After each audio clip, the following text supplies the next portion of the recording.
Welcome back to the Wanna Parlay podcast. I'm Lance Bell. Next to me is Jack Neuheisel. Jack, go ahead and tell everyone who sponsors this podcast.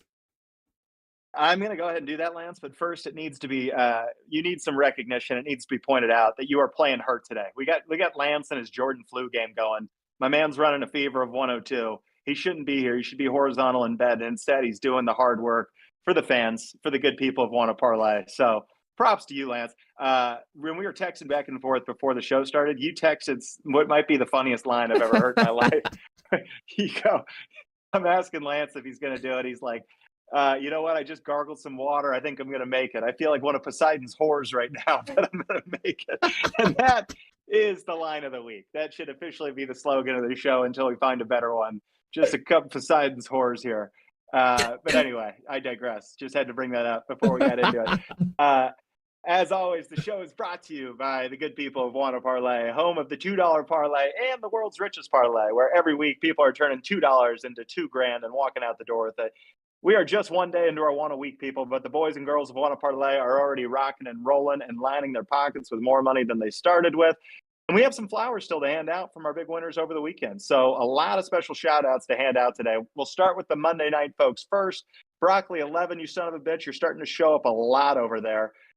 You're starting the week off right, though, winning the Monday night pick 6 and $400. Congratulations. Dialed picks, a lot to be said about you, brother. We're actually hoping to get Dialed picks on for a quick little interview today because, people, this is the one to watch. It wouldn't be a Wanna leaderboard if DP wasn't on there. He wins the Monday pick 5. Congrats on the extra 300 extra bones. We're going to talk about how fat that wallet's gotten here in a second. Davey Locker, what's up, stranger? Not met you before, but it's good to see you in the Wanna winner circle. Stack that 250. Welcome to the pick 4. Good to be good. And then it's just Tuesday evening, people. But these people are already cruising, playing the rest of the week with house money. Be like them. Enjoy some steak dinners later in the week. Go win Tuesday, Wednesday, and come into this weekend rolling heavy and able to slingshot some big aggressive parlays. And Lance, that was Monday night, but now we have some serious accounting to do. We have to talk about some of the heavy hitters here from the weekend. Talking full body talent here, the purebreds, the stallions. First, the main event, the big prize around here. Railla, no stranger to Wanna Parlay, with 156.53 parlay, wins him $2,000, $2,000. That bet only would have paid him $313 had he placed it anywhere else. That's a full 1,687 more than that parlay wins literally any other place he could have placed it. So not only is he smart enough to clip off a massive 9-leg parlay, he's also smart enough to get that action over at Wanna Parlay and win $2K on a casual Sunday afternoon. Railla, it's good to be good. Ryan Sundberg, by the way, as we bring this guy up, is no first-timer to the Wanna winner circle. Frankly, one of the star players on the page starting to emerge, and we don't talk about him enough. It's his second time winning the main event. That's a short list of people who have done that. Lance, if you're keeping track of math for us both, that's 4K, and we're just getting started for him. Another 400 on a pick 6 win a while back, a couple more appearances on the leaderboard. Bring my man's winnings up to 4,700 at Wanna Parlay. Expect this guy to be the newest member of the 5K club here, honestly, by the end of the week. When you're coming off that 2K win and you got all that house money, my man's going to be playing in all sorts of stuff. So Railla, Rye Guy, the Sandman, we friggin' dig it, dude. Keep it rolling. And now, dialed picks. Lance, quick check. Is he in the waiting room yet? Not in the waiting room yet. Okay, we're hoping to get this guy in for an interview, but I'll just gas him up before he comes on here. Dialed picks, people. We've only been talking about him every fucking episode since we started this show. 151.13, one of the largest parlays we've seen hit in quite some time. He has officially won the VIP contest, and he is going to see the Chargers vs. Chiefs in the Wanna Suite at Arrowhead December 8th. He's taking his buddy. They're celebrating a birthday party. It is good to be good. The guy enjoyed, Lance, a full 2-week run at first place. And I was thinking he had no chance to be the guy. I assumed there was no chance that number was going to hold on. And I was right, by the way. That 49 didn't hold on because my man throws down a final day of the contest, 9-leg, 151.13 multiplier to finish first and second and head and shoulders above the competition. Book himself 2 seats, all expenses paid, in the Wanna Parlay Suite at Arrowhead, couple doors down from Taylor Swift. Not nothing, people. Keeping eyes on that contest. Our incumbent champion, good friend of the podcast, Kevin Turner, gave him the only run worth mentioning. coming up 2 legs short on a 20-leg parlay, which, good Lord, Kevo. Good. I mean, strong effort. I don't know who the fuck thinks they're hitting 20-legger, but if it was going to be anybody, it was going to be you. Still wasn't enough to take down the new king of Wanna Parlay, Mr. Dialed Picks. Before I cover his actual parlay, Lance, and I'm hoping that we can retrack this when he actually gets on here to discuss. But this guy, I think, has officially become the #1 earner of Wanna Parlay. This is officially the guy we're all chasing. Dialed Picks to date, as we sit here today, my man Cade, Lance, can I just run through his card? Go ahead. The guy has 20 separate first place finishes. Wait. And hold on, I gotta give a quick shout out to the chat. David Smerling says he's on a cold streak the past few days, hoping to turn that around tonight. Don't worry, David. Later in the show, we have picks for you, so stay tuned while we have to glaze this psychopath on Wanna Parlay that's stealing all of our money. Real quick, we'll get right to that. But Jack, keep going. Go on. Yeah, Smerling, I'm stoked to see you in the chat. I've seen you in the leaderboard before. You're a guy that'll be back on here soon. But yeah, Lance, 20 first place finishes. Not all main events. He's got 2 main events, but 20 first place finishes, 20 second place finishes, 7 bronze medals as well. You add that all up, Lance, my man is up $13,400 and is now also the proud winner of the Wanna VIP contest. So he's got 13.5K plus what basically amounts to a $5,000 plus package here, getting 2 all expenses paid tickets to a suite at Arrowhead for Sunday Night Football. I mean, 13.5K, dude. Granted, I've made some dicey career decisions in my life, not exactly known for my financial savvy. That's a big number to me. That it makes me a little weak in my knees of being under. That gets me out of quite a few jams right now. 13,400. Quite a few jams. 13,400 is ridiculous. Like, that's he might be the majority shareholder in Wanna after all after all those winnings. Like, are you serious? This is his job. This is his 9 to 5. His 9 to 5 is betting Wanna. You can't convince me otherwise. He makes more money than he probably I don't know many other career fields that are making this money at this rate. We're talking about a 2-month run here. I mean, this is a legitimate, you got to get your taxes in order, buddy. Like, I got to have a talk with the accounting people. If we owe you a 1099, I'm going to expose myself immediately here. But what the fuck? I got to go have a talk with some of the people and see how much money has walked out the door and what percentage he owns of that with his 13.4. Because holy shit, my man is cruising. Oh my God. It's good to be good. I mean, I don't know anything like that. I don't know how good that feels. I don't have anything. Like, I just got back from a Thanksgiving where everyone's asking, what are you up to? Any fun things to share? You know what would have been fun? Of like, yeah, I got a little side hustle. I've made 13,000 the last couple months, and let everyone drop their fork on that fucking thing. Not let everyone take turns giving me advice on how I grow up and what my next moves ought to be. What the fuck? Dude, that is so goddamn good. I mean, Dialed Picks. Good for you, man. Just good for you. It's good to be good. And Lance, if you could, again, if you could just keep eyes on that chat room. I'll let you know. I got eyes on it. I got eyes everywhere, Jack. Don't worry. Yeah, he's doing us a solid. And as I say that, Lance, unfortunately, you had to carry us on the Monday show. Like I just discussed, am not doing as well financially, so I had to have some tougher conversations with people and some potential money-making opportunities. So I had to miss yesterday's show, having that follow-up conversation with some potential money people. And so you had to carry us. So you're the only one that has to face it. I wasn't on the Monday show where we get to celebrate your weekend winning parlay. That one, everybody. Yeah, man. That one was great, by the way. For everyone, let me just cut in. Everyone, if you weren't here for yesterday's show, I got to have accountability hour, my greatest accountability hour yet. We hit the parlay. We were positive on all the picks. I think it totaled out to like 7-2. So, David, don't leave us. We are here and ready to give you picks, all right? I give out winning parlays. I can say that now. But yeah, Jack, we're leading into accountability hour for my Monday pick, so I'll take it over from here. Browns plus 6.5. I mean, what the fuck? Like, Jameis Winston, man. I can't even be mad because it's Jameis Winston. But my God, was that just a masterclass? I love that game. I was just a fucking stoked spectator. That was just incredible. He did. Everyone on both sides of the ball was balling. It was a fun watch. Good Monday Night Football, but man, I'm sick to my stomach. How do you throw damn near 3 pick sixes in one football game? Come on, man. You gotta, Jameis, you gotta be better. You know that. You ask God to pray for your pick sixes, but that was brutal. So we lose 6.5. But you're driving. No, you're driving down too, getting ready to not only cover but win. Cover was off the board. I mean, even if you turn it over on downs there, it's a timeout, worst case scenario, field goal. You're still covering this number all day. I mean, it's sick. Not only, I mean, Jack, we're coming back. We're down. What is it? 11? No, we're down 9. We're down 9. We have the ball. We get the PI. Kick the field goal and do the onside kick maneuver, man. You're rolling a boot to the left, and there's more.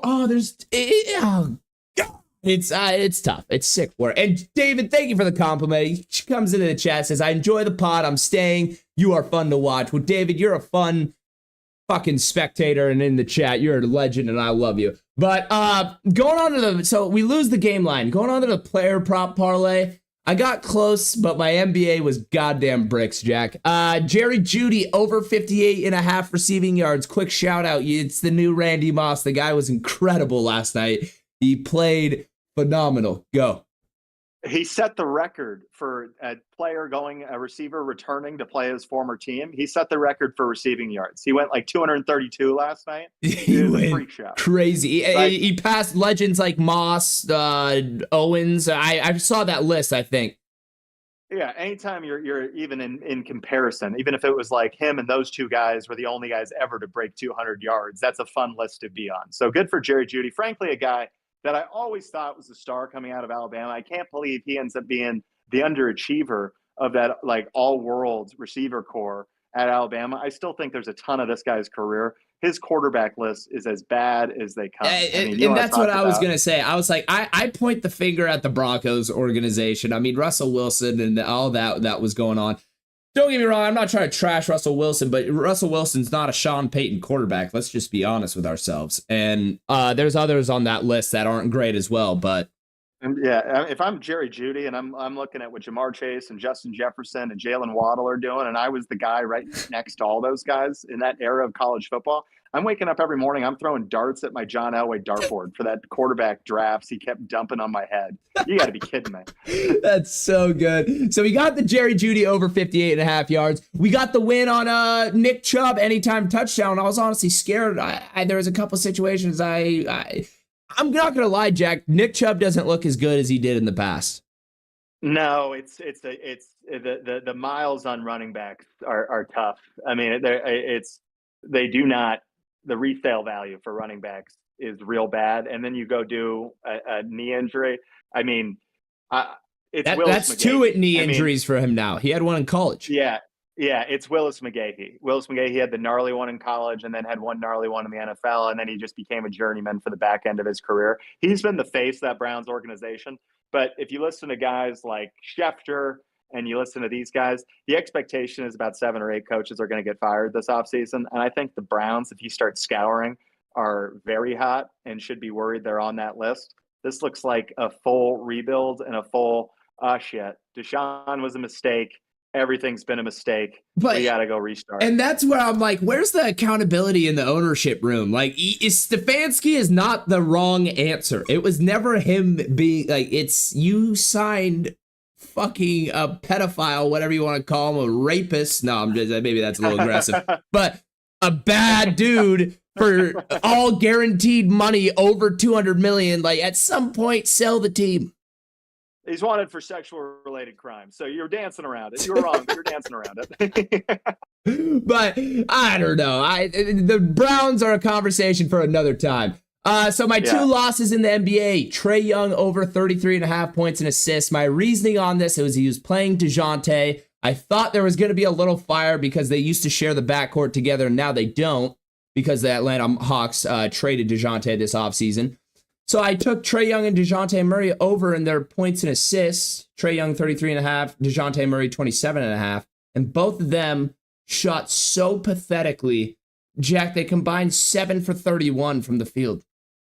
Yeah, I was going to say, dude, I actually think your logic was spot on, especially because you went points and assists. They combined for 25 assists just between the two of them. Yeah. So they were great, and they certainly were volume enough shooters to warrant these numbers and easily cover. You just get the 2 worst shooting nights from both of them of the year. I mean, it's a freak show. 7 of 31 for NBA guards that shoot regularly 50, 40, like close to 80 from the line. Like this should have been.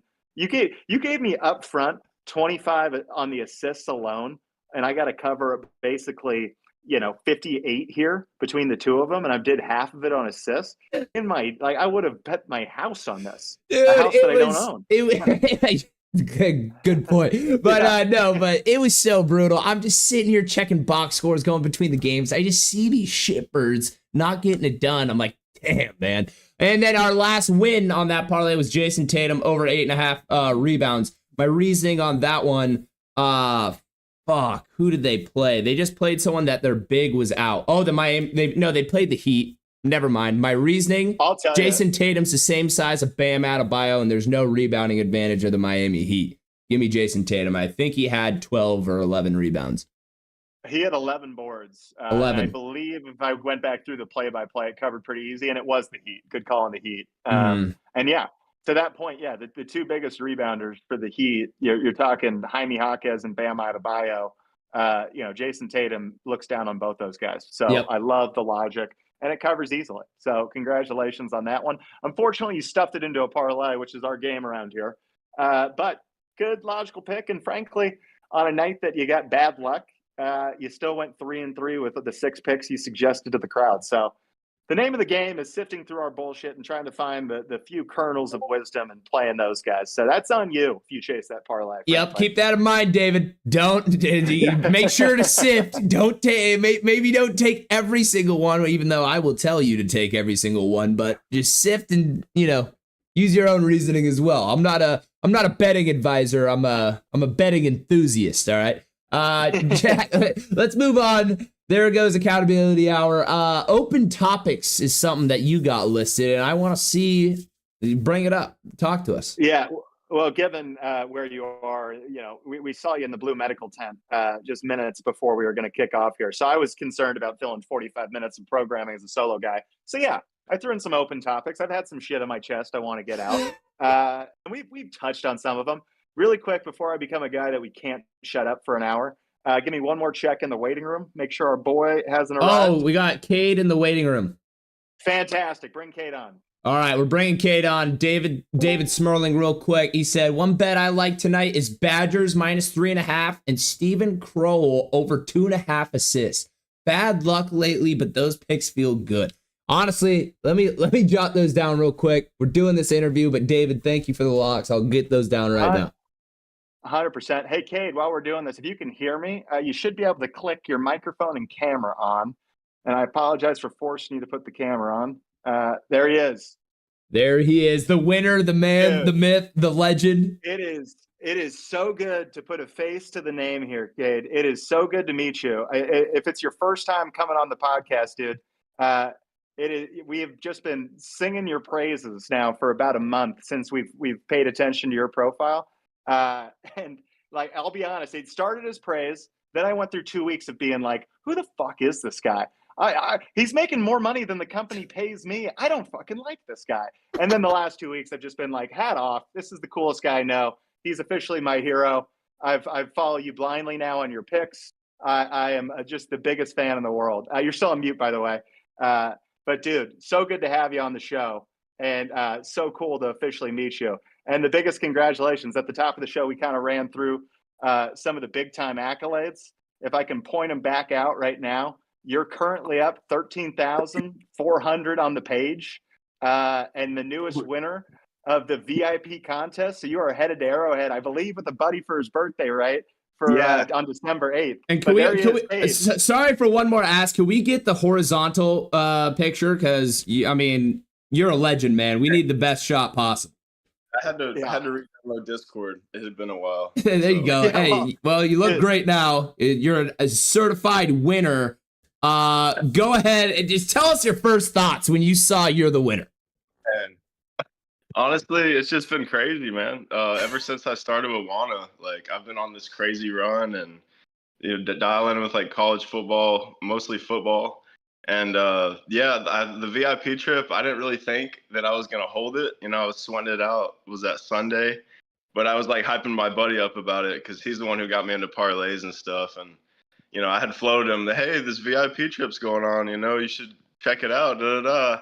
And I told him about it again and hyped him up. And I was like, man, let me just make sure there's some big parlays going. So I put a couple more out last night, Sunday night, and it was crazy, man. It's crazy. I held it up, leave that one hit. Like, it's unbelievable, dude. I went through it, and I want to go through it again with you right now. But Lance, it's a 9-leg parlay. The guy goes 8 single game, and he just went full fucking crystal ball on us and told us the exact future. I've never seen anyone go 8 for 8 on a single game ever. And by the way, Cade, dude, all week you had held it at the lead for 2 weeks going into that Sunday at that 49.37 or something like that. Right. So we're trying to sell the contest, right? So we're getting people fired up, and I'm going, I've been around enough of these things. I guarantee that 49 isn't going to Kansas City. Someone else is going to come in. Dial Picks Day is coming. He's winning too much. He can't continue the success. I come in Sunday night. You put in basically a top 3 parlay of all time on the platform. I'm like, this dude just can't be stopped right now. That's hilarious. I guess it was just fate at that point. I mean, dude, I'll put it this. Like last time we had some extra tickets, so we kicked the second place gal some tickets to go to. I was like, nice. no matter what, this guy needs to go to Arrowhead. This guy is on the most unbelievable run I've ever seen. Wana Parlay needs to take care of this guy right now. So real quick, Kate, if I can bug you about specifics on each pick, and you just tell me one thought each one what you were thinking. So under 49 and a half Eagles Ravens. You end up 24-19, covers pretty easily, but you did have 2 missed field goals and an extra point, which saves you the 7 points, which would have, fucked that bet up. Right. What were you thinking there? Honestly, man, I just felt like it was going to be more of a tighter game, like a little bit slower, and that's what I was hoping for. And I saw the AJ Brown's yards was like 90 something. He's been on a roll, but I was like, man, like him and Hurts, the run game is strong. So, I went for them, or I shorted their yards, and then I think it was Flowers and Lamar. I went over on them. And 100%. Those Lamar was and I think I went light on some more receiving yards also with the Eagles. And everything, I didn't realize how close it was till the end either. With Lamar's yards, I thought it actually was going to clear, and then I realized I still needed a couple yards. So it was like a total sweat at the end too. Like, dude, totally. And you go under on the game, and then you marry up the picks accordingly. You stayed away from Saquon because Saquon's been going off. You went Jalen Hurts under 232 and a half passing. He only goes 118. That thing's easy. And then you clipped off basically the entire Eagles receiving core going under accordingly, and everything hit like clockwork. Yeah. It's like you got Jahan Dotson under 11 and a half. Nelson, you got Grant Calcaterra under 5 and a half. AJ Brown under 91 and a half. Each one of those, not even close. No sweat across the board. You had that all dialed. Crazy, man. Dude, so Lamar, good. So Lamar is the only one I got to kind of rake you over the coals over. It was 237, but you got 31 of those and the cover in the final minute of the game on a drive that meant nothing. Right. That's what I was looking at. I was on Wana, looking at the other parlays, and I'm like, wait, who else still in it? And then I realized at a certain point, no one else was even left. And I was like, wait a minute, I've already won. But I didn't want to get clipped at the end. So I was like, no, 100%. You don't need someone coming in on Sunday Night Football and messing that whole thing up. Yeah, you really though. Only 1 or 2 guys even threatened you, and you end up with first and second on the leaderboard anyway. So like very little sweat. You were going regardless for the last 2 weeks. Yeah, just the biggest congratulations. Oh, I appreciate it, man. Yeah, I'm very thankful. It's crazy. I can't believe it, but it's very real. Yeah.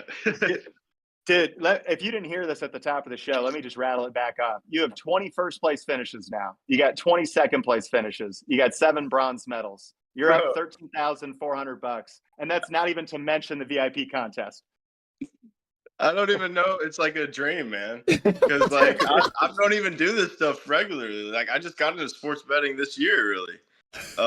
Like I just stumbled. I don't even remember how I found the app. I think it was like an Instagram ad or something.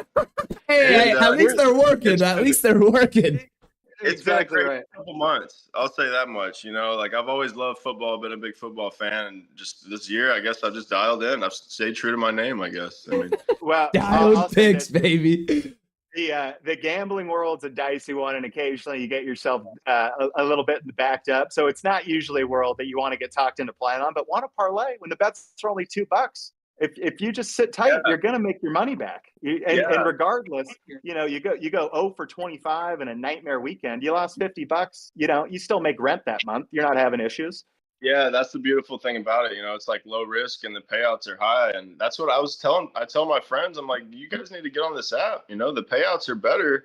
You know, these guys are doing like one straight bet when you can go to Wana and you can play a couple different parlays and do this and that. It's like, you know. Dude, 100%. Well, that was one of my questions I had loaded up for you. Is like, clearly you got to be telling people about this win. You can't be hiding this success. This is I would have tweeted this. I would have told everybody by now. But you can make $20 for a referral code anytime you recommend somebody. So just do a quick flash of, by the way, I just got on a podcast with two guys that do earn a living working for these guys. And for the past 2 months, this company's paid me more than they pay those two guys.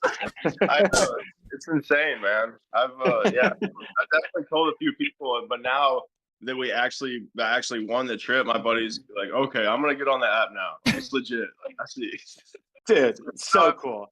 Tell you. So the next question, and I feel like I already know your answers. How have you enjoyed your experience thus far? Oh man, I've been basically obsessed with the app, to say the least. I mean, it's awesome.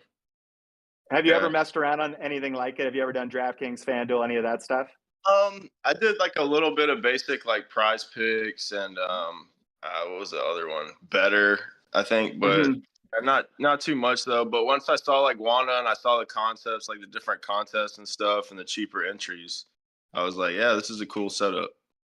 Dude, I love that so much. So, and then obviously, the next follow-up question, these are standard questions, and I feel like I already know the answers. But will you be back at Wana? This isn't the last week you'll be playing. Oh, certainly not. Yeah, I'm all in on Wana right now for sure. Down picks, you might be the first ever in the Wana Parlay Hall of Fame. You might be the first inductee. We might have to get you a purple coat, and you're the first ever Hall of Fame inductee. Hey man, I'll gladly sport that thing. 100%. Yeah, honestly, that's a good point, Lance. Like when you show up at Arrowhead, we'll have a purple coat waiting for you. And then in the future, you be the guy that gives it to the next guy. You pass it on. The next guy that makes the 10 grand club, you give a purple jacket to. Yeah, pass the torch. I like that. That's so awesome. You're the guy 5 years down the road. You'll be the guy knocking on doors. People are just crying. You're there holding a purple jacket. People are just crying. They know what you're there for. Oh man, that's hilarious. So, well, dude, we've probably taken enough of your time. But last question. Obviously, you're going to Arrowhead now. You're going December 8th for Chiefs Chargers. You're going to be a couple doors down from Taylor Swift there. Any early thoughts on what you're gambling on? Or you and your buddy got plans for Kansas City? You got 13 grand to spend in money. I mean, what's the big plan? Yeah, we got to figure it out, man. My buddy's a big Washington fan, so he's been having a good year. But he's like, I think it's their bye week, so he's like, I get to just relax and enjoy the trip. And but yeah, he's the one who got me into like sports betting, and like he's a big football guy, so it's cool, man. I'm really excited. Probably going to be putting some parlays in, but not too sure. It's going to be a good one. It's going to be a good game. Well, when it gets closer, we're going to have to do a little live spot with you at Kansas City. You and your boy got to get on, and we just got to see how the sweet life's going. Yeah. These are things Lance and I haven't been invited to yet. So we just got to know what the inside looks like. All right. Yeah. Yeah, that sounds good for sure, man. Dude, Cade, so nice to meet you. His name is Dial Picks, people. He's officially the highest earner in Wana Parlay history. And he's got enough distance between the next guy. It'll be interesting to see if anyone ever catches this guy. And he's officially going to the Wana Parlay suite. next Sunday, December 8th, to watch Chargers Chiefs. He's going to be rubbing elbows with Taylor Swift and whoever the fuck I was about to say, game. down picks. Make sure you tell Taylor I say what's up. Tell her I'm coming soon. Sounds good. Dude, biggest congratulations. We'll let you go. We're excited to have you on the show, hopefully again here soon. But again, 13,400 and going to Wana Arrowhead Suite. Congratulations, dude. It's a dream. It's a pleasure, guys. I appreciate it. Way to go, brother. We'll talk to you soon. Yep. All right. Take care, guys. Oh, Jack, I kind of messed you up. I threw you in the waiting room on accident. But dude, what a guy! What a guy! What a stud! And I was looking to see if there was any rivalries or anything. Kevin Turner was the only guy that gave him a little run. So our boy KT, appreciate you out there fighting the fight. But dial picks, man. It's dial picks, and then there's a long line behind him. Is Steel Curtain's a name you still got to think about. Turner is still our boy, crushing it out there. Railla's getting going. He's about to go over the $5,000 club. Yeah, making money. I think maybe, I don't know. We gotta have like the Hall of Fame. We gotta have a Mount Rushmore. Like these guys are unbelievable. I mean, dialed picks. Getting into betting the past 2 months and the beginner's luck to go on a $13,000 run, and now he's going to. I mean, he's going to Arrowhead in a suite. Like, come on. You know what we got to do, Lance? Your background. We got to just create like a collage of our Hall of Fame accounts that like constantly, guys get taken from guys there, and then we'll just go a segment. We're checking in. Be like, so and so is off. I'm sorry, it is not a permanent state of affairs. The Hall of Fame at Wana. We'll get like south on you in a hurry. We'll get like a tiers pyramid, like who are the best, and stack them up, and there'll be one guy. It'll always be down picks up there, man. If he keeps up this rate, holy shit, Guy's a personal hero of mine. Holy shit. Cade, what a dude. Proud of you, dude. What a guy. Stoked to talk to him too next Thursday as he's leading in, what's he's thinking, and stoked to get him. You and me will have to come on and do a little emergency press conference when they're actually in the suite so we can talk shop with them and see what he's like in game day and make sure that the Discord and the YouTube and everybody else knows what the hell's going on. 100%. We definitely got to do that. All right. Well, Jack, I'm going to ask you on a personal level. Do you want to dive into your good gaslighting rant that I so want you to do? But it's up to you. Yeah, I'm going to do the gaslighting rant. I'm going to table Sports Society and decay for right now. That feels a little bit get off my lawn. Just a fair warning to fans across the country. Let's not become Argentina soccer. Let's not become Serbian basketball. Let's not have fucking road flares and fences and several security checkpoints going on in every single game. Let's just fucking chill a little bit. We can be fanatics, but let's stop storming the fucking field with a minute and a half left to go in the game. Let's stop throwing bottles. Okay, I know they're plastic, but fuck me, it makes us all look like clowns. And the planting the flags stuff.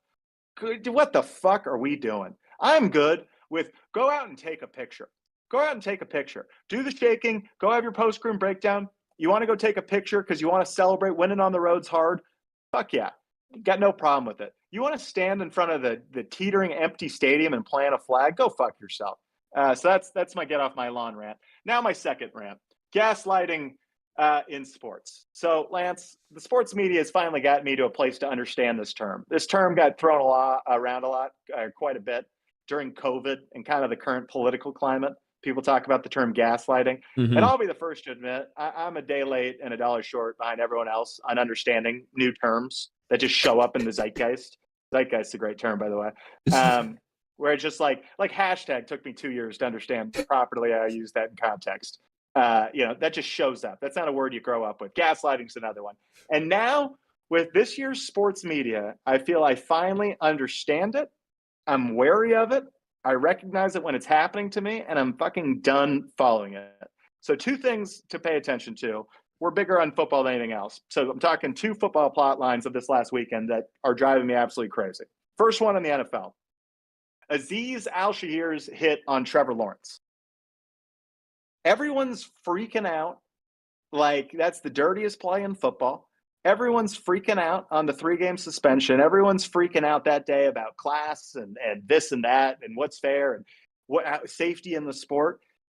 And then Tom Brady came out today and finally said something that made sense to me, where he's like, it's on the quarterback to protect themselves. It can't be everyone's fault when that fucker slides late. That is a late slide. I'm not even sure if it's an illegal hit. His back is off the ground when he's taking that shot. The shot you don't want to see is my man's been sliding for 2 feet and his head's still up and he gets his head ripped off. When he's getting down late and my man declares as he's deciding, they're making that decision simultaneously. It is ridiculous the way this guy's getting dragged and treated across the board. I saw one of my favorite press conferences of the year this morning. Texans GM Nick Caserio, he slowly but surely, Lance, just becomes more unhinged as it goes. And he keeps dropping quite frankly and then saying what it feels. So he starts out where he goes, quite frankly, it's unfair. Gives his reasoning for that. Someone else asked another question. He goes, quite frankly, it's embarrassing. Gives his reasoning for that. They ask him a third time. He goes, quite frankly, it's bullshit. He just kept raising the stakes on his, quite frankly, what exactly is going on here.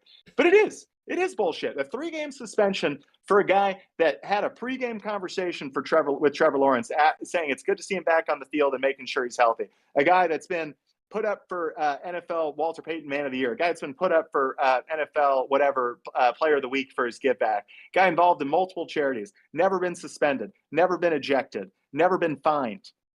A fucking upstanding citizen by all accounts. And we go and fucking drag this guy and everybody just parrots each other. So one guy's outraged by the hit, so the next guy's got to say what he said, but even more outraged because that means he's a better guy. And on we'd go down the road. We can't just have a formal conversation here and just go, let's stop treating the quarterbacks. Another thing about quarterbacks, Lance, while I'm getting upset. Oh, don't worry. I'm starting to get, I can feel the fire in my chest because I'm like, dude, I don't give a fuck. You're a football player. I counted it 3 times this weekend, and you can count it more than that if you just pay attention every single weekend. The amount of times commentators say the quarterback's the toughest player on the team. No, he fucking is not. It's never been the case in the history of football on any single team ever. That guy's week is so different than everybody else on the team, minus the kicker. But the kicker, everyone laughs at.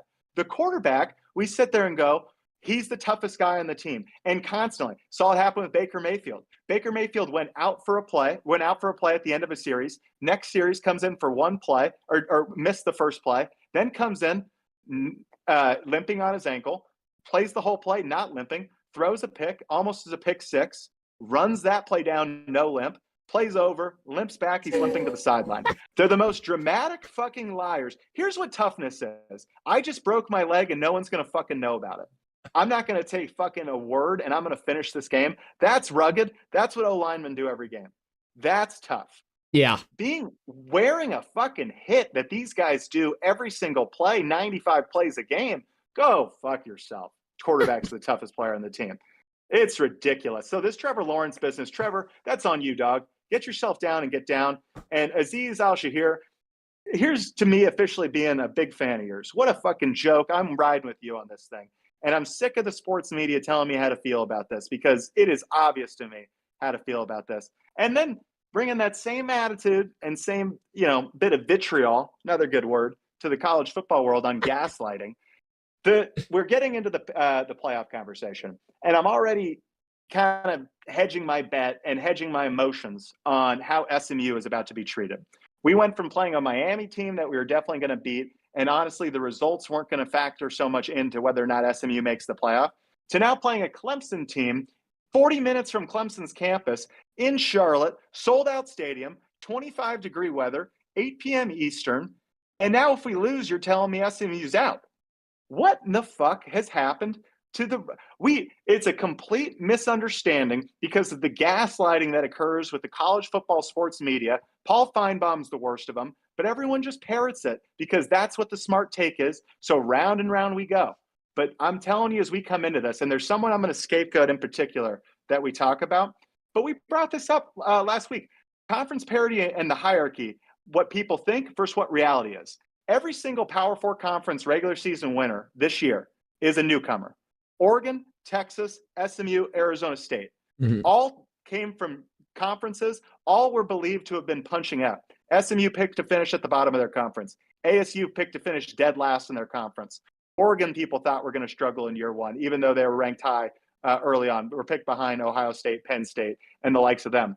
And then Texas, obviously, not the hardest SEC schedule, but everyone thought that Texas Oklahoma was going to struggle hard coming into their first year. This idea that these teams, that there's NFL Junior and everybody else, is just wrong. We talked about this as well, Lance. The conference is trying to figure out and tell me actually who's better. And everyone's, oh, they're in the SEC, so automatically they're this or that. We can go through the conferences. SEC, Tennessee, Texas, Ole Miss, 3 of the top 4 teams, 3 teams vying for playoff spots, 2 of them probably guaranteed a playoff spot, have not played each other. Big 12, Colorado, BYU, Iowa State, 3 of the top 4 teams, did not play each other. ASU, who wins the conference, only played BYU on that list. Big 10, 3 of the top 4 teams, Oregon, Penn State, Indiana, none of them played each other. ACC, top 3 teams, SMU, Miami, Clemson, none of them played each other. So this is a big round way of just getting me to my drive home point here, okay? Gaslighting in college football. The darling of college football all year, just ask Joel Klatt about this because he talks about it every chance he gets, has been Colorado. They went 9-3, and now Dion is up for Coach of the Year with Curt Cignetti, and he's rumored to be the front runner for the Cowboys job, if not his pick of the litter for the best jobs in college and NFL. Travis Hunter and Shedeur Sanders are locked to be top 5 picks. Sure. But let's go peel back and unpack this 9-3 season and see what it actually looks like and see where Colorado actually is as a program so we can appreciate this in its context. Okay? Colorado finished 4th in the Big 12. Respectable. Can't take that fact away from them. And matter of fact, coming into the final week, they needed a lot to happen, but technically they were still eligible to play for the Big 12 championship, which made a scenario where they were still playing in the last week of the season for a national championship. So everyone goes around with the narrative that, oh my God, what a turnaround, this and that. When it's all said and done, let's go look at what this actually means. They did not play any of the top 3 teams that finished above them. They finished 4th. They didn't play any single one of the top 3 teams that finished above them. Never once measured against the top of the conference. They beat 5th place Baylor, the team that finished behind them, in a miracle game that needed a Hail Mary to get to overtime, and then the kid to fumble into the end zone in overtime to win that game. But sure, absolutely, it's a win. 6th place TCU, they didn't play them. 7th place Texas Tech, they beat them, congratulations. 8th place Kansas State, they got beat. Kansas State beat them in Colorado. 9th place West Virginia, they didn't play them. 10th place Kansas, they got fucking waxed. Okay? Then they go 5-0 versus 5 of the bottom 6 teams. They go 4-0 versus the 4 worst teams in the conference. Okay, so in summation, this team's best win is Baylor in the Folsom Miracle. Or maybe Tech on the road in that Tortilla Bowl, which if you watched was an absolute freak show of a game. This is a team that got boat raced by a 6-6 Nebraska team. A team that got bailed out by a flag to avoid a serious problem against FCS North Dakota State. North Dakota State's not a bad team, but they're an FCS school. So put this in its context, right? Because I'm doing a lot of trying to play this out and see this and that. This team went 4-8 in the Pac-12 in Pac-12's final year. Dion's first year, so you got to give him some credit. My dad went 4-8 in his first year at UCLA, pre-transfer portal and all that stuff. But 4-8 in the Pac-12 is tough to do. In your first year with frankly, a garbage program that he got left from Carl Durrell. I see what you're saying. Not a team that went 1-11.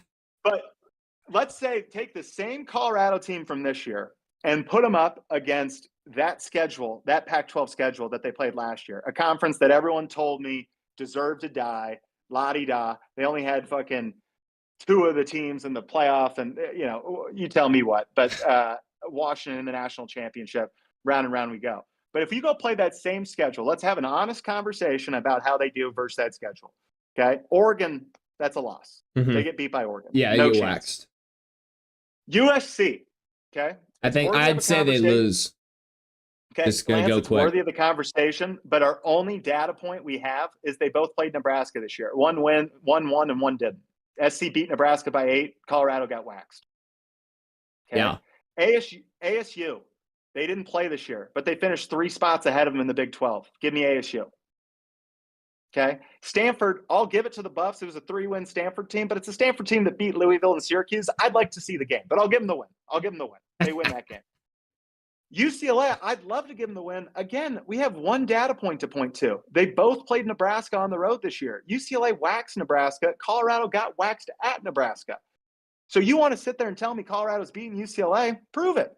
I can prove it. You can't. Oregon State, they win. Arizona, they played and actually won. Washington State, they win. Oregon State and Washington State, tough to measure. They're group of 5 teams this year, right? But let's give them all that. And Utah, they played and they win. You give them all that with their 2-1 conference slate. They beat North Dakota State. They beat Colorado State. They get beat by Nebraska. That leaves them at 7-5, which actually sounds like the team I watched this year is a 7-5 team. That's a 3-game markup from last year. A great job all around. But let's knock it off with everything else. Deion Sanders is the coach of the year, and he should be the coach of the Cowboys. I love Deion. I've met him 3 times. I think he's a misunderstood guy. I think he's a sweetheart. But the gaslighting, which is the reason for the conversation, this is not a top 15 team in football. This is not a top, I don't think, 25 team in football. I'd really like to see him on the field for some of these teams. And a lot of these schedules, out of context, without having to go play the top of the conference, they did not have to play the 3 teams that finished above them. It's all a very interesting dilemma. And I just think, when you look at that and I go 7-5 on those games, that's the Colorado team I watched this year, not what the media keeps telling me I watched. So I had to get that off my chest. There it is. That's Jack being grouchy. La-di-da. I like Colorado. I really like Deion Sanders. But for God's sakes, stop telling me if it looks like and smells like something, it's not that. Jack, that was beautiful. That was a beautiful rant. I agreed with you. I'd say 99% because I don't want to say 100 and there was something in there, but that was good. Yeah, that was valid. UCLA, your entire again, UCLA, the UCLA. USC, I'm stretching. Well, no, but you're not. Remember, USC is so close to being a fucking hell of a team this year. They 100%. Should have beat Penn State. They should have beat who am I thinking? They probably should have beat Minnesota. Like they should have beat Maryland. Like some of these games that they lost. Should have beat Michigan. Should have beat Michigan. That's the one I was looking for. They were tied or leading in every single game going into the 4th quarter this year. So, and honestly, that's a quick question. Who do you point at the quarterback or do you point at the coaching? With USC? Yeah. They got culture issues. Did you think it was Lincoln, or do you think Lincoln Riley's coaching lost them those games? Because I know a guy who shares the same name as me, and he was going on rants about how blaming the coach. I think there's 2 things. One, I think there's culture issues, which is going to take too long to actually flush out, but it's a weird environment. I grew up around SC fans. I've grown up being involved in USC, trying to be as respectful as possible while secretly hating them with everything I have. But it's kind of like Oregon, where I hate them with everything I have, but over the years I've had great respect for them, and that respect dwindles every day now because they've got a culture issue over there. They're getting it together with their NIL program, but you talk to those guys, they had a bureaucracy issue forever, and then their money, they were strapped for a while because they had big lawsuits coming down, and now all of a sudden they fucked up the Clay Helton thing. They fired Lane Kiffin. They fired Steve Sarkisian. Who wouldn't want those 2 guys back right now? You fired Lane Kiffin on the tarmac. You fire Sark because of alcohol-related issues. Welcome to college football, buddy. Fucking everybody has alcohol-related issues. And they did that, and it was Clay Helton and T. Martin ran that operation. You get stuck with Clay on a fun year. By the way, they also had Ed Ogeron as a fucking interim coach. They got rid of him, too. He wins the national championship 2 years later. So it's a constant case of, like, they just can't get their ducks in a row because they think they're Pete Carroll's USC still, and they're not quite that. They're not gone. They're not washed. They just need to get organized.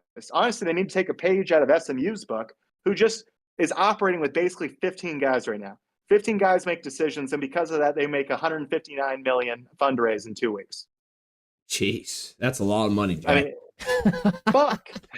And you're right. I mean, have you ever met someone that's gone to USC and they have like any ounce of patience in them? They have no patience. If it doesn't work in 2 seasons at USC, you're out. Get out. I'm watching that LSU game with him, and now in hindsight, maybe they're a little bit more right at the time. But they're leading in the 3rd quarter, and they all couldn't have been more miserable than the next guy. And I was like, you guys are beating LSU right now. Everything is going your way. Fucking relax a little bit. Like, it's just, I don't want to call it spoiled. It's a team with championship aspirations who has not been organized enough to compete with the blue bloods of the SEC. Like, they're not doing what Texas is doing. They're not doing what Ohio State's doing. They're getting California'd out, which is a bad way to compete in college football. Yeah.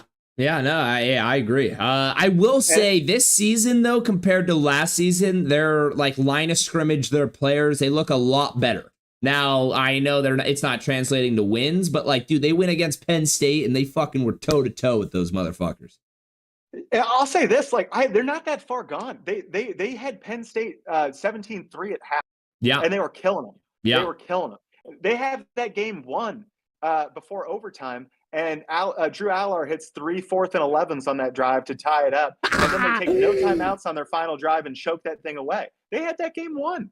They had Michigan won. They throw a pick 6. Yeah. I mean, it's like there's several of these things. And frankly, on the physicality front, which is usually the problem with the West Coast teams, they match up. So I said 2 problems. One was the culture issue. The second one, again, it's going to take too long to flush into the actual reasons. Lincoln Riley is an air raid offensive coordinator.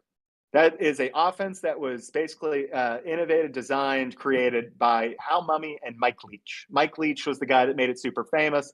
Yeah. He wins that great Michael Crabtree game against Texas way back when with Graham Harrell playing quarterback. I actually watched that game with you in your house at Blue Gum way back in the day. That's actually hilarious. You probably don't remember. I was going to say definitely no idea, but keep going.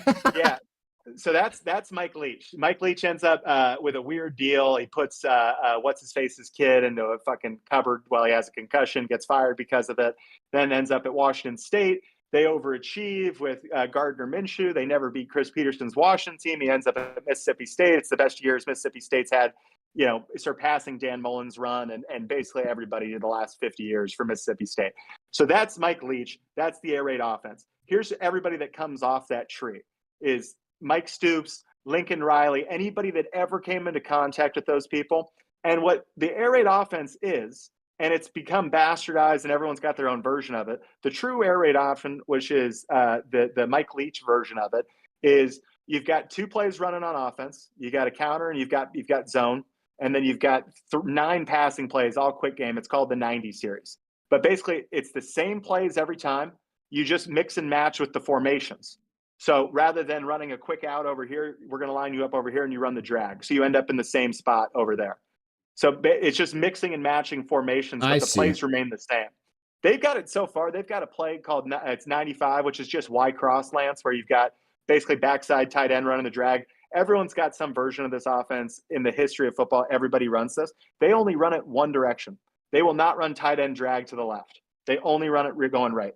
That's how air rated out they are. So I bring this all up to say, Lincoln Riley's superpower for forever was being able to do that offense with a couple wrinkles so you didn't get jobbed up when all of a sudden you played a real defensive coordinator in a real big-time game.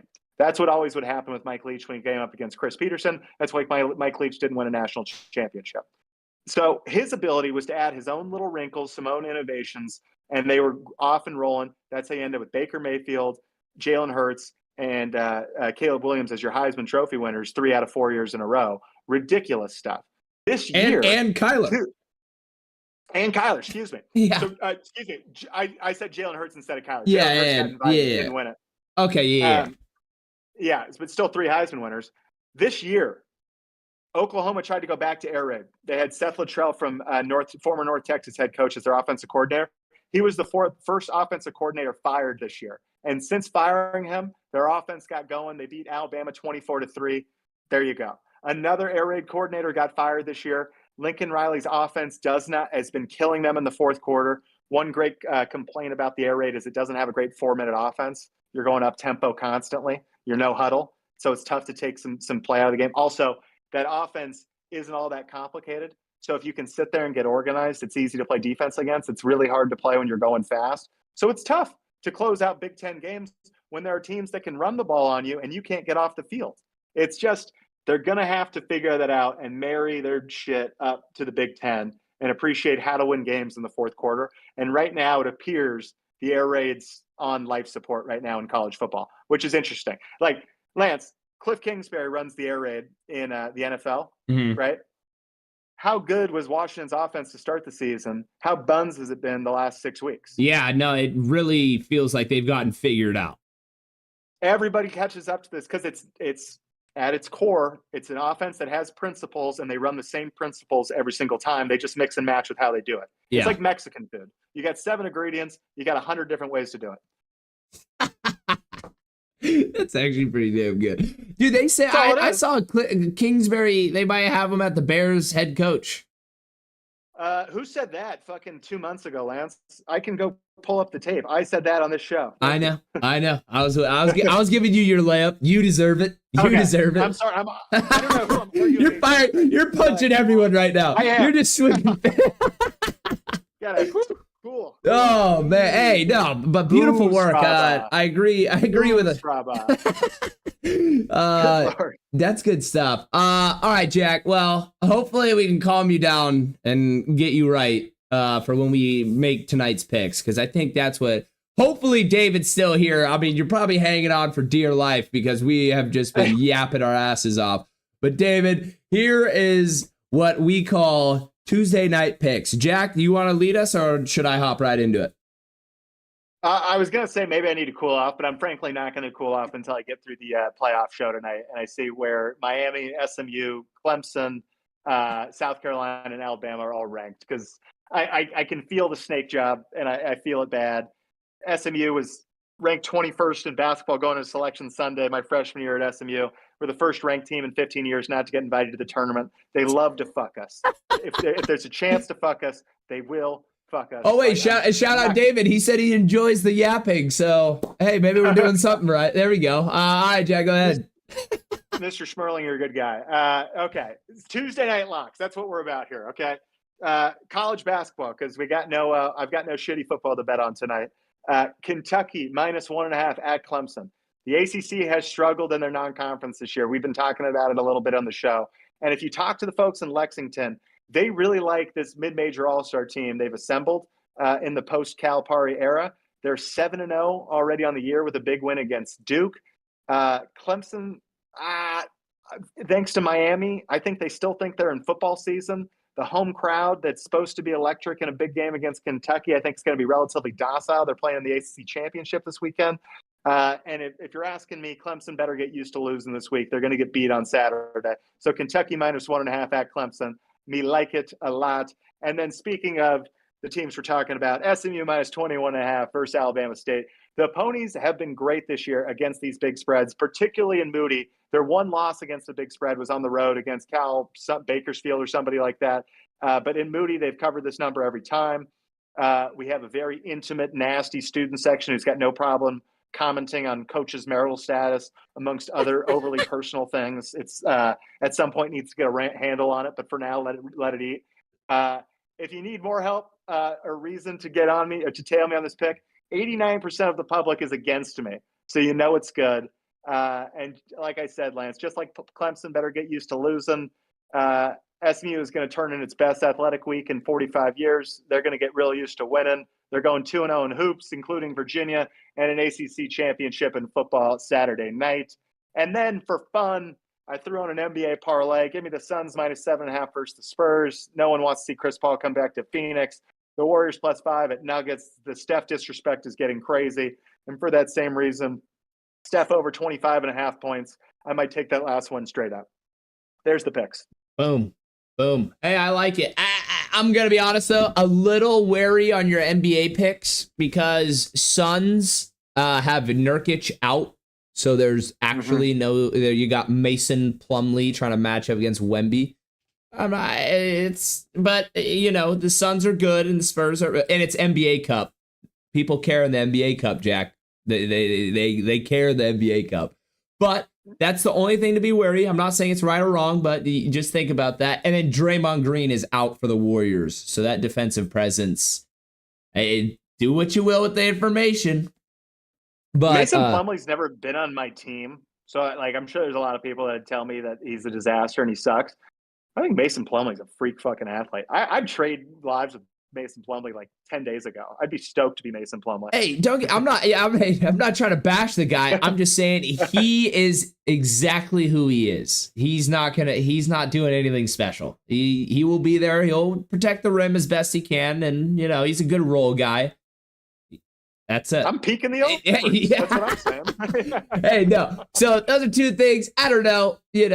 We'll see. I don't mean to be the thorn in your ass, but I guess I was right there. But two things to keep in mind.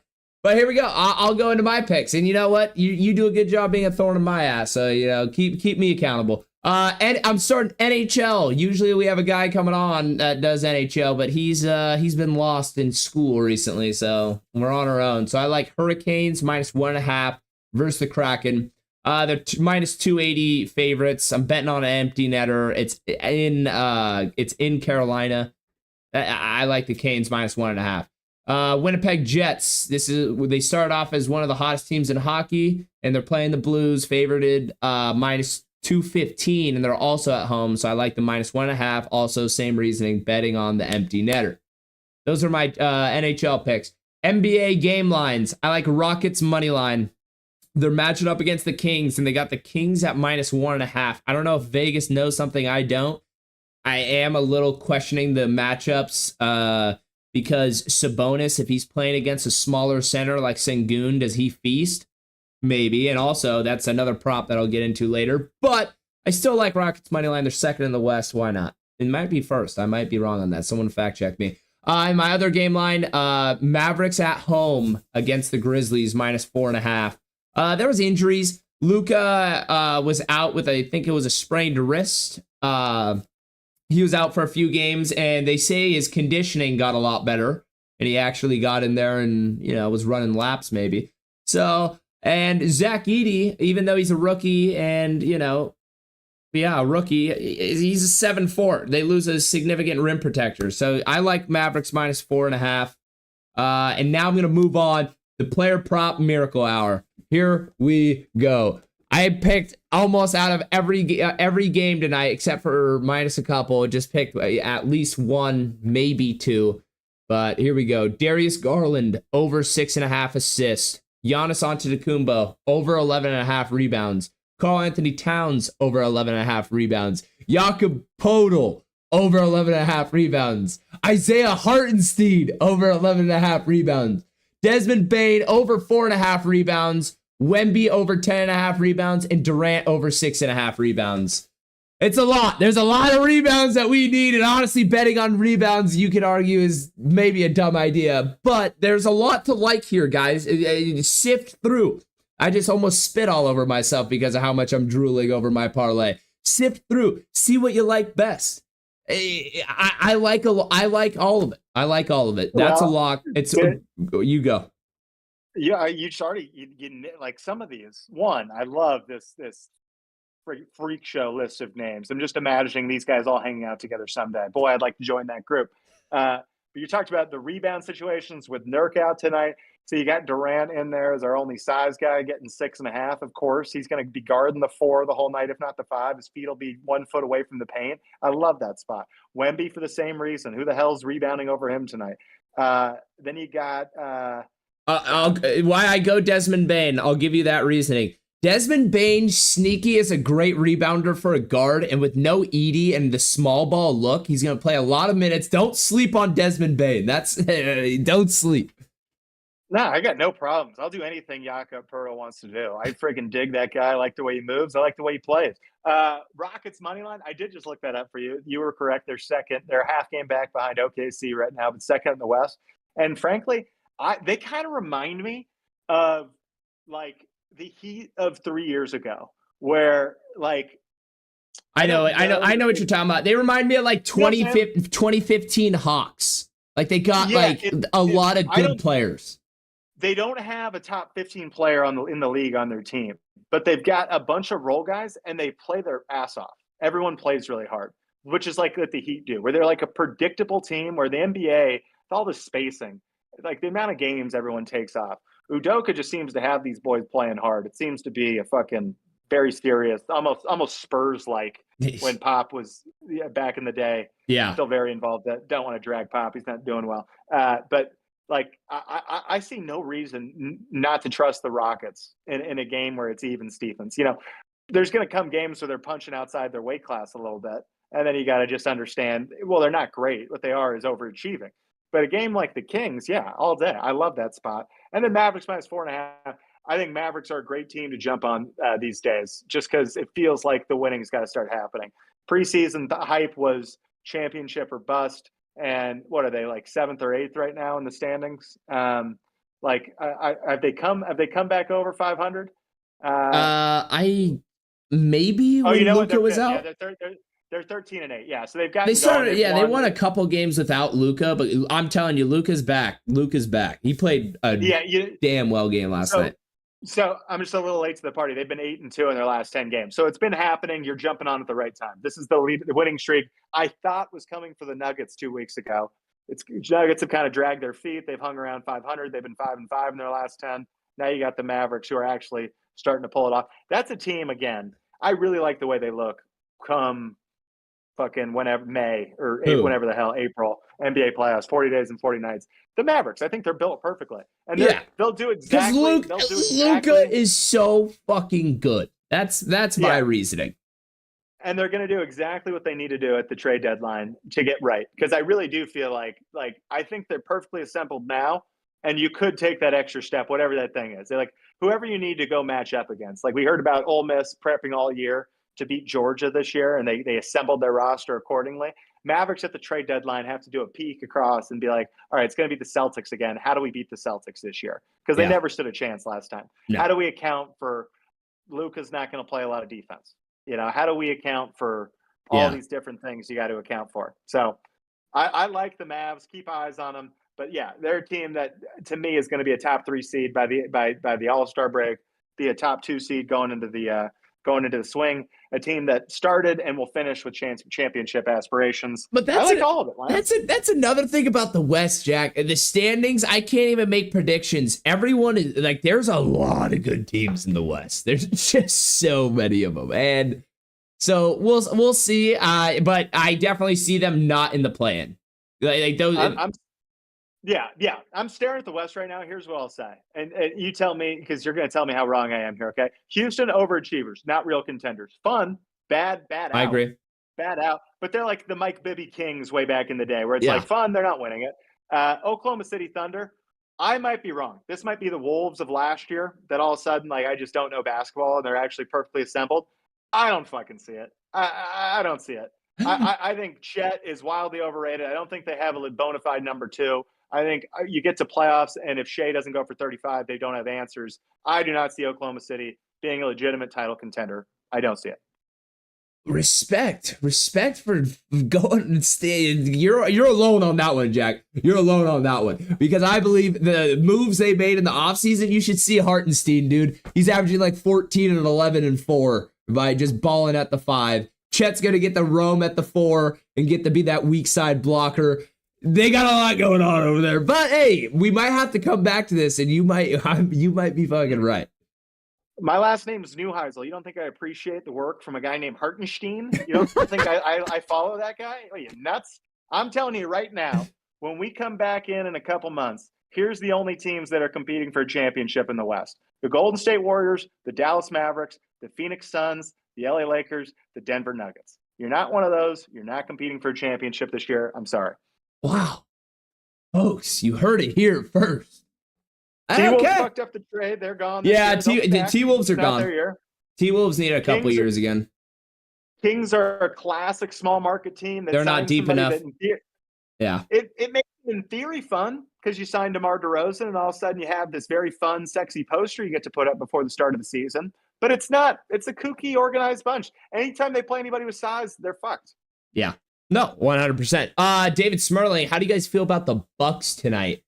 Ooh, Bucks Pistons. I mean, everything in my brain tells me that a -2.5 line of the Bucks and Pistons. Obviously, I should whale the Bucks, but the Pistons are sneaky. They sometimes they play hard, and especially against the Bucks for some reason. But Cade Cunningham, Jalen Duren, Jaden Ivey, like these kids, I mean, they're another reason NBA Cup, they're fighting for the NBA Cup. You get an extra $500K in your bank account, you win. Why not? Why not? So For my money this year, I've lost every single bet I've placed on the Pistons. Not on just any game they're involved in. If I bet on it, I've lost the game. So I have a tough time even trying to offer an opinion on this thing, given my history. But I'm the idiot that said the Bucks had to blow it up. Their season was done, and they've won 6 in a row, 8 of their last 10, and all of a sudden are 5th in the East. Maybe they are going to try to keep this thing running, and maybe they're not going to be the team that trades away Giannis, because why the hell would you be those guys? I really thought this season was trending towards some serious blockbuster, some stars moving around all over the board in the East. And now that leaderboard's starting to settle into kind of exactly what you thought it'd be. The Cavs have been awesome, but all of a sudden, they've won what, like only 3 of their last 6 or something like that. They just beat Boston though. They just beat Boston. Boston's been Boston. They're 17-4. I don't see it with the Magic. I don't see it. I mean, dude, and that's a crazy thing. They won 12 of their last 13, Jack, with Paulo out. Yeah, you know something. As I said it, as it came out of my mouth, I went, you know something though. Maybe I don't quite know how good Franz Wagner is, because he looked pretty fucking good at the Olympics. Maybe I don't know how good that dude. Guy he's is. balling this year. He's real. He's a dude. He's a dude. He is who I see when I see Cooper Flag. By the way. Yeah. When I see Cooper, that's Flag, a good comp. That's the comp. I think Flag is bigger, stronger, but a good comp. Probably a better penetrator too, and if anything, Wagner's maybe a better outside shooter. Probably a better slasher. That one you'll just have to see with Flags, because you don't know that much about Flag. But no, it's a great comp. Flag's just a slight bit bigger, and so yeah. But no, it's great. I just did the thing I hate doing too. Everyone loves to compare white basketball players to other white basketball players. I need to stop doing that. Yeah, I think Cooper Flag's got some Jason Tatum in him. It's reverse racism, but it's like Lamar Jackson. Well, he's the next Michael Vick. It's like, easy, fella, easy. Work harder on the comp, okay? Oh my God. It's the same thing. It's like, we all need to just work harder. It doesn't always need to be the guy that looks exactly like him, okay? We can find other guys that play similar. Oh my God, that's so funny. That's awesome. All right. Well, shit. We're here. That's it. Those are the Tuesday locks, Jack. Yeah, I like the Tuesday locks. But yeah. All of a sudden now I'm going on that rant of like trying hard to compare players of different races to each other. I remember when Jameis Winston was coming out, everyone was like, it's fucking Donovan McNabb. And I was like, I see Ben Roethlisberger. I see Ben Roethlisberger in this guy. A young Big Ben could move. He really could. Watch the Miami highlights. That's so fucking funny. That's awesome. Oh, Jameis Winston. Jameis. Fucking Jameis. I hope Will Levis has his career. I really do. I see the same in both of them. Dude, that'd be the best thing for Will Levis's career. I mean, like, Jameis is a guy that knows. I mean, he plays as hard out every game. I mean, dude, he almost had 500 yards. He's just slinging the fuck out of the rock. Two things can be true at once. We do this all the time. Because we love him, we have like everything underneath him has to be equally. I love him for some of his faults. The guy's a fucking idiot. The guy's an idiot. Those pregame speeches are fucking stupid. They're hilarious. Like, if I were a part of that team, at no point would I be like, fuck yeah, turn me up, J-Mo, let's go. I'd be laughing the entire time. And then like, all right, let's go play some football. Yep, like all right, fuck yeah, let's go get it. In the greatest way possible. And I'm sure on the page, I'm sure Wanderlick scores and everything's fine. When that guy talks, I've got 20 friends just like him. It's like, oh, please keep talking. You fucking moron. Keep going. But we said it early on the show. I really think that guy has maximized his potential. I think we're seeing a guy live out his absolute best life. And it's a rare thing, and it's a beautiful thing. Good for Jameis Winston. Yep. Well, hey, and that's what we'll head into our outro with. Shout out Jameis Winston. Yeah. Good for you. Jack, take us away. Yeah, this show, guys, went long, and it's my fault. I had a lot of emotion, a lot of things to say, and I knew coming into it we were in Lance's flu game, and I should have known that means he was going to deliver and be his best self. But I was nervous I was going to have to carry a lot of weight today, so you're hearing that. You're hearing some smelling salts before we got started today. You're hearing some late night coffee here in New York City. It's I got action going. But this show is brought to you by Wanna Parlay, home of the $2 parlay and the world's richest parlay, where every week people are turning $2 into $2,000. It was a fun week last weekend. Cool to go celebrate those guys. Dial Picks we had earlier on the show. What a cool guy that guy is. Cade is his real name. We'll be touching base with him again next week as he plans to take his trip with his buddy to the Wano Parlay Suite there in Arrowhead. We're thinking live press conference, emergency press conference with him on Sunday when he actually touches down in Kansas City. But so cool talking to him. We talked about Raila, the most recent winner of the main event, now a two-time winner of the main event, up $4,700 on Wano Parlay. He will be the newest member of the 5K Club. My prediction, as early as the end of this week. So Ryan Sundberg fired up for you, dog. And it's been an exciting week. We're only Tuesday, Lance, but a lot of people already making money. Broccoli 11 up $400. Dial Picks, if you needed any more money, made $300 already. Davey Locker, who's new to the winner's circle, stacks $250. So a lot of fun, a lot of people winning, and it's only Tuesday. If you're listening to us, thank you very much. But make sure to head over to Wano Parlay and slide $2 down. It might just win you $2,000 and really change your circumstances. Lord knows it would change mine. Congrats to Dial Picks. We'll keep you posted on new and future competitions. But right now, people, it's all the ones you know, the Pick 7 on down, the main events, a couple fun new ones in there. Go check them out. We're innovating every week, and we're having fun. And we'll be back with the Wano Parlay podcast this Thursday, talking about the weekend slate, getting really excited about the college football championship slate, getting excited about the NFL, hopefully mixing it up with our guy, who's in the chat, our boy. David Smerling, legend. David Smerling. Yeah, absolute legend. So good to be good. And I believe I got to check in with our boy KG, but I think that toy drive at Little Joe's, great friend of the podcast, is still cooking. So if you're in the Illinois, Chicago area, make sure to head over to Little Joe's. Tell our boy Kevin what up and donate to the toy drive. They've got a lot of sponsors matching donations. So let's make sure every kid spends Christmas with a toy this year. Let's have a little fun with that. And that is all, Lance. Woo! Boom. Take a cold shower. Boom. Calm down. We salute you all, David. Shout out. You're as kind as can be. Saying, hell yeah, can't wait till Thursday. These pods are fun. David, you bring a smile to me and Jack's faces. This might be the first time we feel like we might be doing our job. So, David, you're an absolute legend. Thank you. And thank everyone else. Adios. We'll see you Thursday. Salute. Peace.